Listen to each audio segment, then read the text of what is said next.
ఉన్నారు కదండి, పనికిమాలు ఎదవాలి ఆడి దగ్గరికి వెళ్ళకండి. అయ్యప్పకి వావురికి ఎటువంటి సంబంధం లేదు. డైరెక్ట్గా 40 రోజులు మీరు ఎంతో నిష్ఠగా ఉంటారు. ఆడు పడుకొని ఉంటాడు శివమది, అక్కడికి వెళ్ళి మీరు అయ్యప్ప ముందు ఈ ఎదవని ముట్టుకుంటారు కదా మీరు. అయినా అయ్యప్పకి వావురి గారికి సంబంధం లేదు అసలు. మన ముగ్గురికి సంబంధం లేదు. కేవలం మన హిందువులు మనతో కలిసి మాట్లాడుకుంటాం. కనీసం మా సంబంధం కూడా లేదు కదా ఆడికి. ఆ వావర్ గట్టి వావర్ రైటింగ్ ఆడున్నాం. అక్కడికి వెళ్ళకండి, మీ తోటి మాత్రం కూడా చెప్పండి. నెక్స్ట్ మనం మాలేసుకుంటాం. మాలు తీసుకుంటే కూడా మన ధర్మం మీ వీధిలోనో, మీ ఇంట్లోనో, మీ పక్కింట్లోనో ఎవరైనా మతం మారితే మారుతుంది చెప్పండి.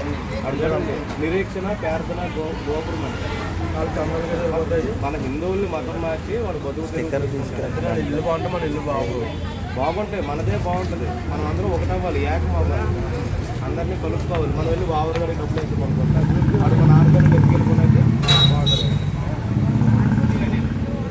మొత్తం మీ గురుస్వామి కూడా అందరికీ తెలియజేయండి. మీ వావరులో కొంచెం మొదలుపడ్డారంట అంటే ఇంకా తెలియని వాళ్ళు వెళ్ళిపోతుంది వాడి దగ్గరికి. వావరు దగ్గర వెళ్ళకండి. కేరళలో కూడా మన గవర్నమెంట్ కాదండి, చూసుకొని ఒకేసారి వెళ్ళి మీద వెళ్ళిపోయి తొక్కించుకోవటానికి అవసరం లేదు. అయ్యప్ప ఎక్కడికి వెళ్ళిపోయి అక్కడే ఉంటుంది. మనం నెమ్మదిగా వెళ్ళి దర్శనం చేసుకోవాలి. చూడండి, ప్రతి ఆదివారం మనం తెచ్చుకోవాలి.